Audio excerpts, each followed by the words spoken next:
Hello everyone. In this video, I will show you how to fix Facebook login not working. First, ensure your internet connection is functioning properly. Facebook login needs a stable internet connection.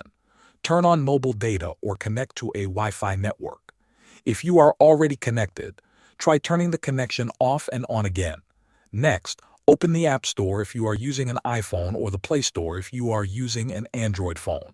Search for Facebook. Check if there is an update available. If you see an update button, tap on it and wait for the update to finish downloading and installing. Updates often fix login bugs and errors. After the update is complete, open the Facebook app. Try logging in again using your email or phone number and password. Make sure there are no typing mistakes and that the caps lock is not turned on. If you do not remember your password, tap on Forgot Password. Follow the on-screen steps. Choose the option to receive a code by email if your email is connected to your account. You can also choose the phone option if your phone number is linked. Check your email or messages and enter the code you received. Once the code is verified, you will be able to log in to your Facebook account. This should fix the Facebook login problem. Thanks for watching.